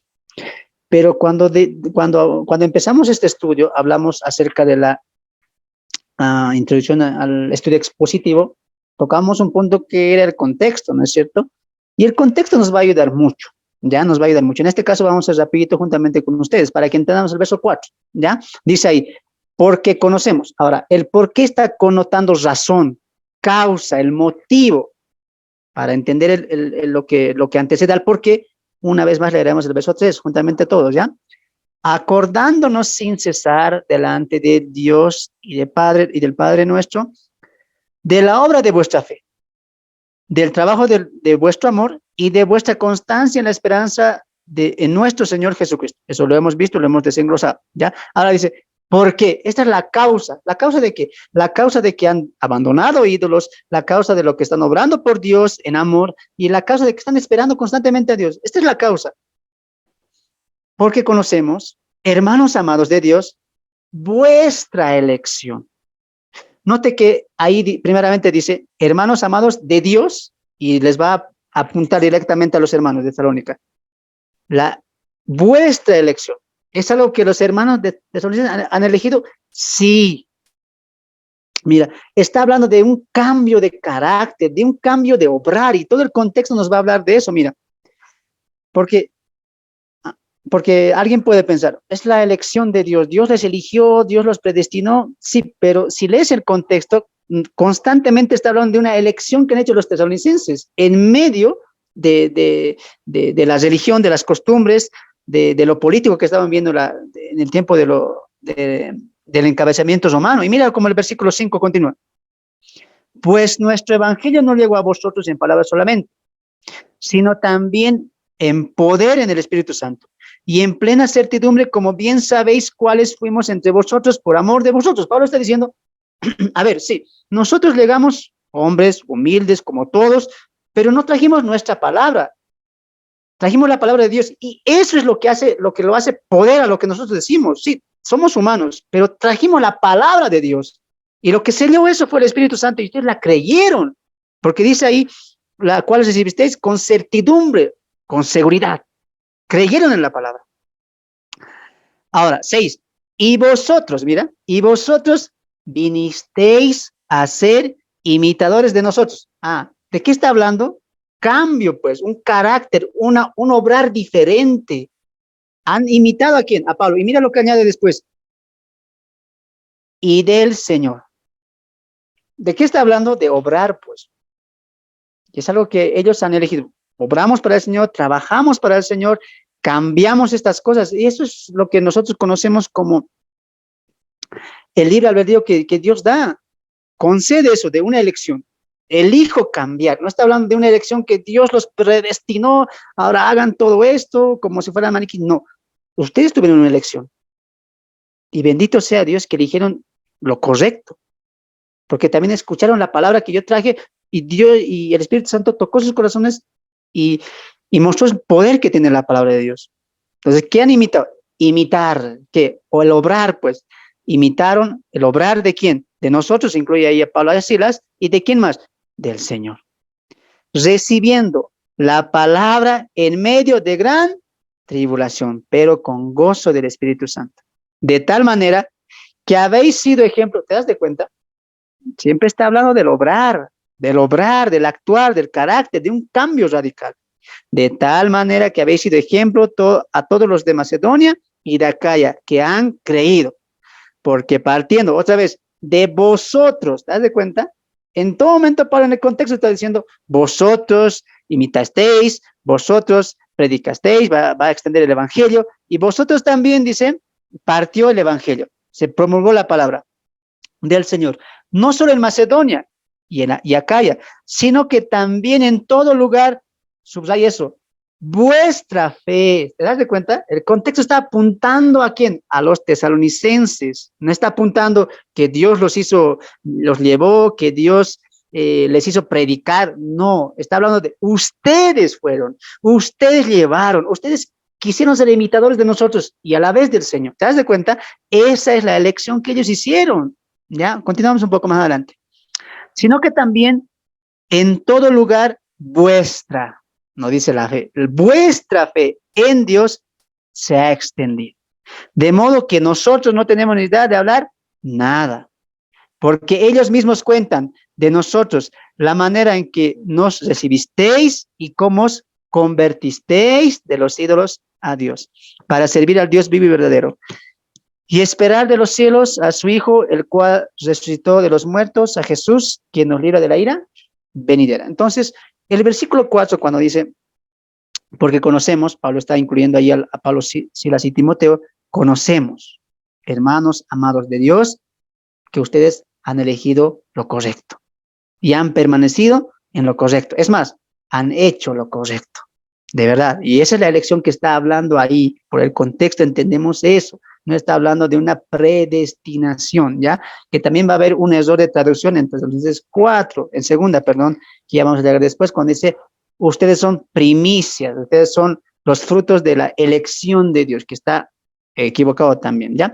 Cuando entendamos la palabra, cuando veamos la palabra elección, ¿ya? O predestinación, siempre entendámoslo por el contexto. Pablo está, ¿en qué sentido está aplicando la palabra elección? No cometamos el error de los reformados, que es elección. Rápidamente lo llevan a la predestinación, ¿ya? Lo importante que es el contexto. Y eso es lo que hablábamos la primera reunión que teníamos, entender el contexto. Pablo, ¿en qué sentido está utilizando la palabra elección? Y lo vemos aquí claramente que está utilizando en el sentido de que ellos se entregaron y siguieron el camino que Pablo había trazado a través de la palabra. No te deslices de que Pablo está constantemente aplicando la palabra, por el poder de la palabra. Y eso es lo que hace obrar, y eso es lo que hace seguir los mandamientos de Dios también, ¿ya? Entonces ahí vemos todo eso. Verso 5, con esto cerramos. Pues nuestro evangelio no llegó a vosotros en palabras solamente, sino también en el poder, en el Espíritu Santo, en plena certidumbre, como bien sabéis cuáles fuimos entre vosotros por amor de vosotros. Y lo decía al principio, ¿no? Pablo aquí está connotando que aunque nosotros somos simples, y Pablo también lo va a reflejar más adelante, somos simples humanos, somos simples personas, pero el mensaje que llevamos es lo que realmente tiene poder, ¿ya? Y el poder que el Espíritu Santo va a tomar es la palabra de Dios. Recuerda muy bien eso. Lo que va a transformar vidas, lo que va a cambiar vidas es la palabra de Dios. Y es lo que el Espíritu Santo va a tomar. ¿Para qué? Para cambiar. No va a haber transformación, no va a haber nuevo nacimiento, no va a haber obrar en fe si no es por la palabra de Dios. Entonces, entienda bien eso, ¿ya? No hay obrar por alguna experiencia mística, algún sueño, alguna visión. No es que como que Dios me ha revelado que tengo que ir a tal lugar, no. Lo que hacemos nosotros es porque la palabra lo manda y cuando se cree en la palabra, se cumple la voluntad de Dios y no se cae, no se quiebra, no se puede terminar eso. ¿Por qué? Porque viene de la palabra de Dios y a través del Espíritu Santo que tiene el poder. ¿Para qué? Para mover las cosas a la voluntad de Dios, a los propósitos de Dios. Entonces, ahí Pablo está connotando, no solamente es en palabra, sino que el Espíritu Santo también utilizó esas palabras y lo plasmó para alabanza y gloria de Dios. Cuando habla de la certidumbre, nos habla también de la seguridad. Decíamos al inicio, hay una seguridad con la que los tesalonicenses recibieron el Evangelio, que es creo esta palabra. Creo en Cristo, al cual Pablo predica. Creo el Evangelio que Pablo está predicando y había seguridad. Y es por eso notorio el cambio tan radical que ellos tienen. No esperaron ni mucho tiempo. Si tú lees el trasfondo en Hechos 17, tú verás que Pablo estaba ahí poco más de un mes y ellos ya estaban mostrando madurez, crecimiento, obras, constancia. ¿Y por qué se da ese gran realce? ¿Por qué? Porque hay seguridad en la palabra de Dios. Hay una seguridad.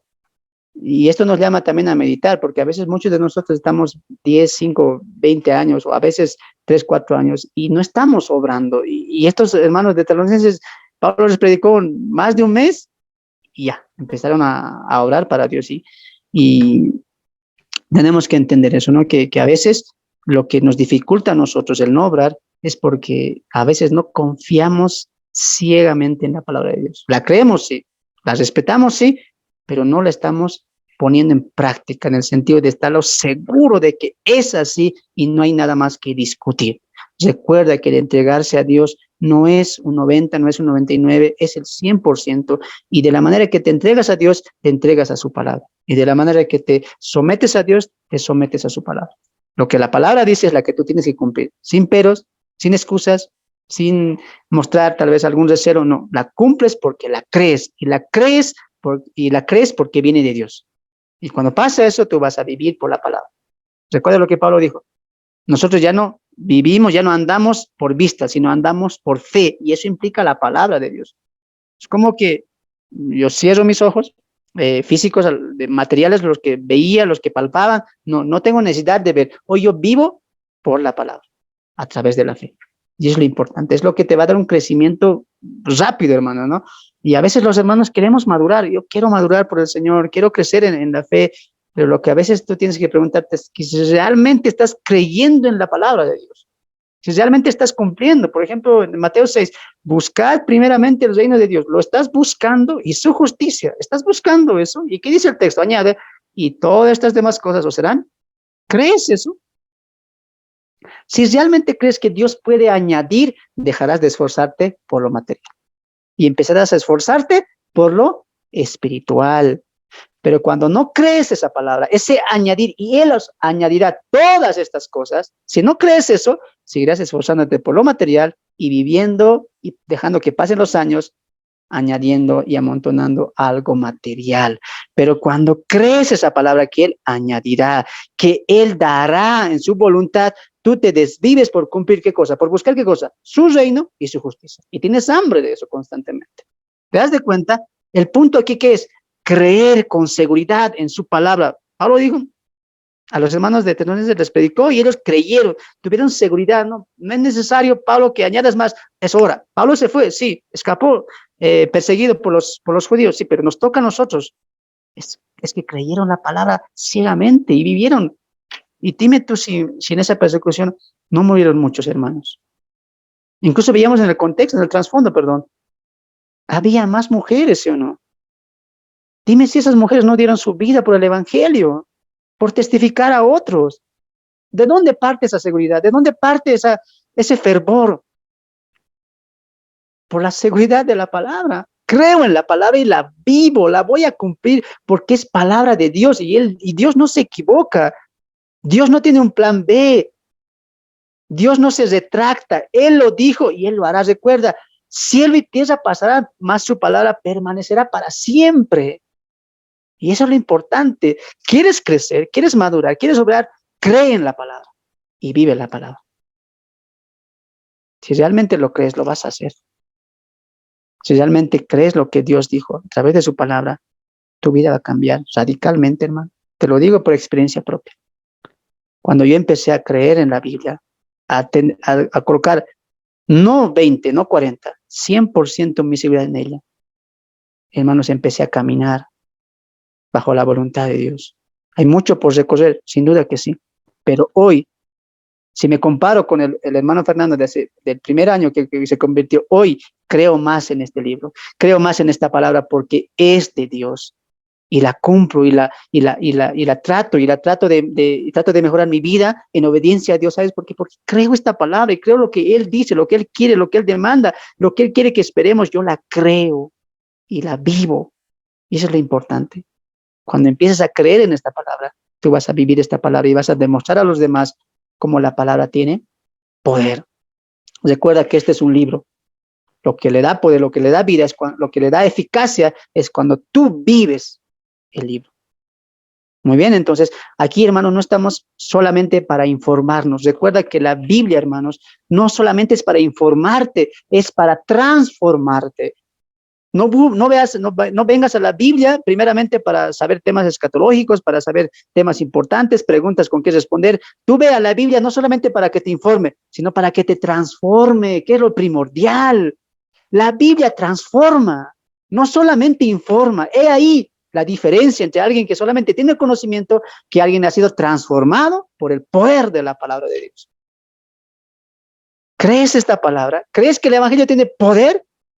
Tú vas a salir, tú vas a cambiar y vas a hacer tres cosas. Vas a obrar en fe, vas a trabajar en amor y vas a estar constantemente esperando el regreso de Cristo.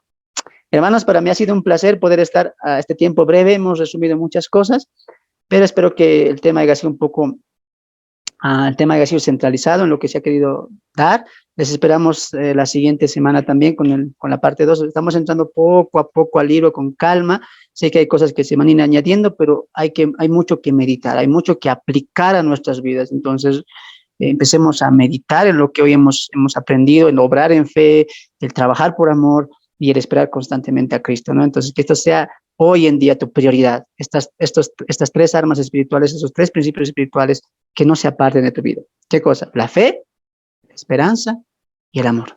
Muy bien, entonces, Dios mediante vamos a estar en nuestra reunión. Entonces, hasta acá hemos llegado a la primera parte del estudio de Tesalonicenses. Que Dios me los bendiga. No sé si hay comentarios, hay algo que añadir, hay alguna pregunta, y hay para ir cerrando este tiempo de reunión.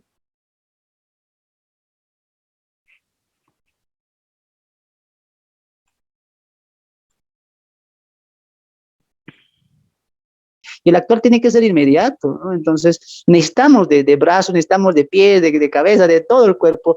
Así que no mires tu edad, no mires, hermanos, el tiempo que tienes, no, mira a Cristo. No mires tu edad. A veces cometemos errores que, hermano, a ver, alguien me decía, hermano, ya estoy mayor, ya no puedo. No, Dios igual te puede utilizar.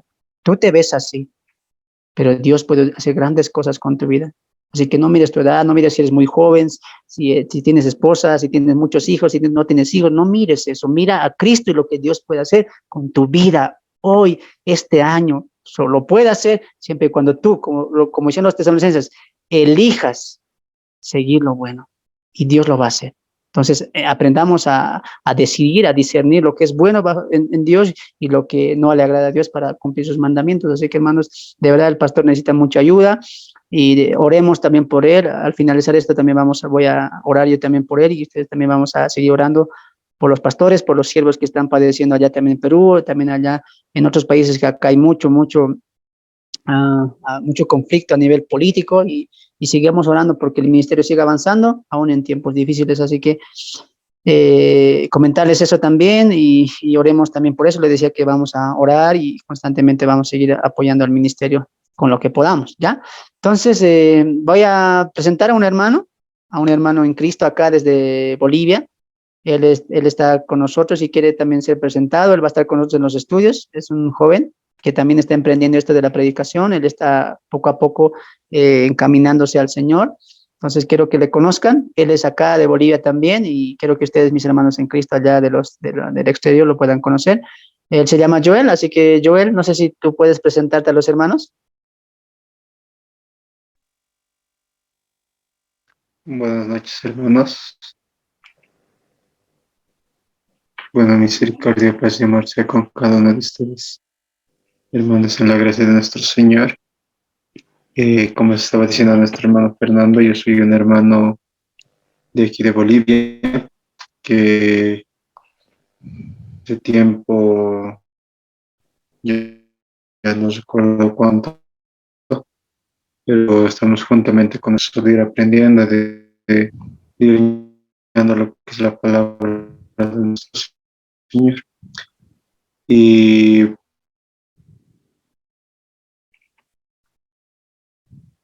de diferentes del continente, pero gracias a Dios nos hemos podido conocer y eso es agradable para nosotros. Damos gracias al Señor por toda su voluntad, por toda su gracia y misericordia que nos da a nosotros para que pues Él nos dé esta oportunidad de poder estar presentes ahora en este momento. Es tarde tal vez para muchos de ustedes, para nosotros también, pero con ese afán de querer aprender, de querer seguir aprendiendo. Bueno, no pienso tardar mucho, pero es para mí grato saber y contar con muchos de ustedes, hermanos, para poder ser partícipe de esto también, así como nuestros hermanos, poder ser parte de ustedes y de este grupo que hemos formado también, hermanos.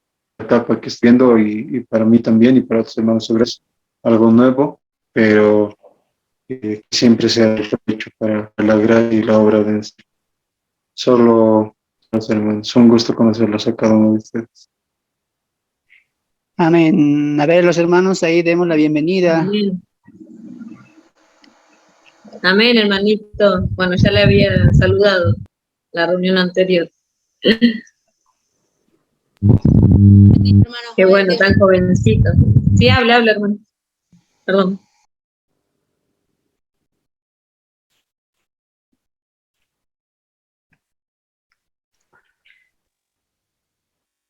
Muy bien, hermanos.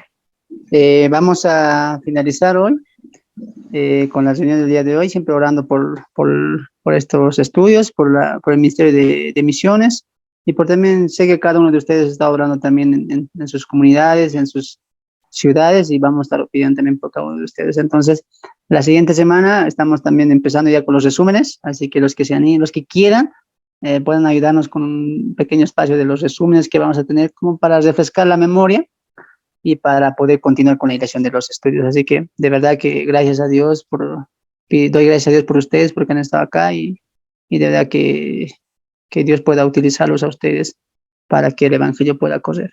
Recuerden que estamos en este caminar del evangelio y que esto de la locura de la predicación siga, hermanos. De verdad deseo eso de corazón y ver que más se conviertan a Cristo es el motivo por el cual estamos en este mundo. Proclamemos a Cristo, hermanos. Que Dios me los bendiga. Pido que puedan inclinar sus rostros en reverencia a nuestro Señor y permítanme guiarles en oración.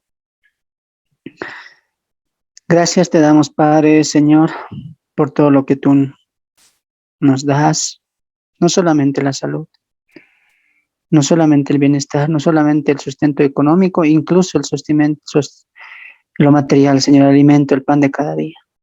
Señor, hoy quiero alabarte por quién tú eres, Señor.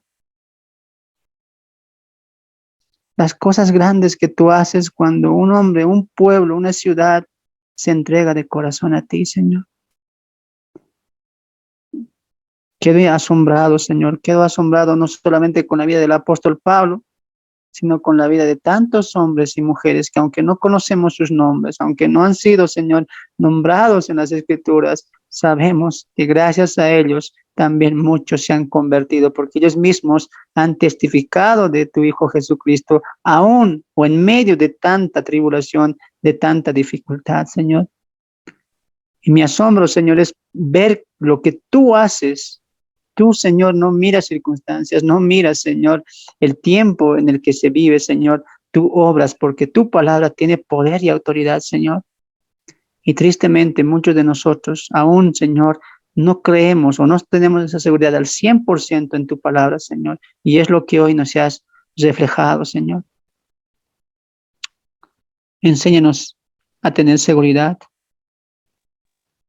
Enséñanos, Señor, a someternos a tu palabra, porque ella es santa, ella es verdadera, Señor. El tiempo cada vez avanza para nosotros que vivimos, Señor, en este plano, Señor, donde el tiempo avanza, la materia se desgasta, Señor. Y ciertamente muchos de nosotros, Señor, sentimos que nuestra vida y nuestros cuerpos van, Señor, de bajada. Pero también sentimos que nuestro hombre y nuestra nueva criatura que somos en ti va creciendo. Nuestro hombre espiritual no se desgasta, más al contrario, él crece, Señor. Y sabemos que aunque este cuerpo se desgaste, Señor, tenemos un tabernáculo en arriba, en lo celestial que tú estás preparando, Señor. Y por eso queremos darte este cuerpo, nuestras vidas y nuestro esfuerzo y sacrificio, Señor. Hoy, viendo a los tesalonicenses, no tenemos excusa, Señor. Viendo cómo ellos crecieron, cómo ellos predicaron, cómo ellos alcanzaron no solamente a Macedonia, sino que también extendieron a Acaya, Señor. Y a veces nosotros no podemos ni evangelizar 2 o 3 cuadras del lugar donde vivimos, Señor. Y es por eso que una vez más volvemos a la cruz, a esa bendita cruz, para que esa cruz nos transforme, para que esa cruz pueda tocar nuestros corazones y entender que esto es algo serio, que muchas vidas están allá afuera esperando el Evangelio y que entendamos nuestro llamado y nuestro propósito, Señor. Perdónanos si a veces desviamos nuestra mirada a lo material, a lo físico y a lo que nosotros necesitamos, Señor. Porque si realmente hemos conocido tu amor, vamos a amar a los demás. Porque si realmente hemos entendido tu sacrificio por nosotros, vamos a empezar a sacrificarnos por los demás. Ayúdanos a no mirar lo de nosotros mismos. Que el egoísmo, que el solo yo o el orgullo pueda desvanecer. Que el yo vivo vaya menguando para que tu Hijo Jesucristo se haga más evidente en nuestras vidas. Hay mucho que cambiar y hay mucho, Señor, que hacer. Y te pedimos en ti, por ti y para ti, que todo eso se cumpla, Señor. Que no sea para nuestra gloria, sino que sea para tu gloria. Manifiéstate en nuestras vidas, manifiéstate en nuestro carácter, Señor. Te pido, Señor, por los siervos que están viviendo momentos difíciles, Señor. No solamente en el Perú, sino también en otros países, Señor. Hay siervos que tal vez han sido olvidados, Señor. Hay siervos que todavía no tienen sustento, Señor. Hay misioneros que están alejados de sus países, de sus familias, porque están obrando en amor del Evangelio, Señor. Oramos por cada uno de ellos y por los hermanos también que están en Perú, un país que está en conflicto, Señor. Pedimos por los hermanos y hermanas que ahí viven, Señor, que radican ahí. Pablo oraba por los tesalonicenses constantemente, todo el tiempo, Señor. De igual manera queremos nosotros entregar en oración a los hermanos y hermanas que viven ahí, incluso de acá de mis hermanos.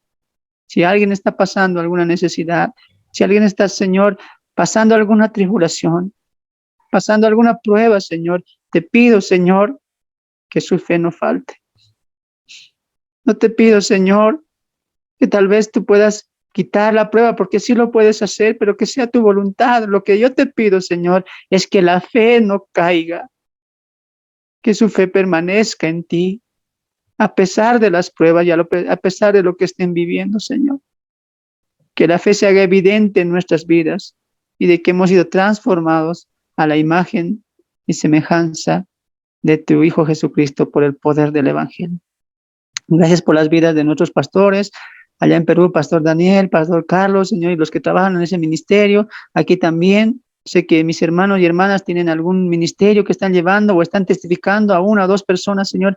Ayúdales en su ministerio, ayúdales en su labor que están emprendiendo por el Evangelio. Ayúdanos, Señor. Sin tu fortaleza, sin tu seguridad, Señor, si no sea tu mano ayudándonos, no podemos hacer nada, Señor. Gracias te damos por este tiempo y por los hermanos que han escuchado el estudio de hoy. Señor, ayúdanos para que esto pueda continuar y para que podamos seguir mejorando para tu obra y tu mies, Señor. Estos favores pedimos en el nombre bendito de tu Hijo amado Jesús. A Él sea la gloria, el poder y el reino por los siglos de los siglos. Amén. Amén.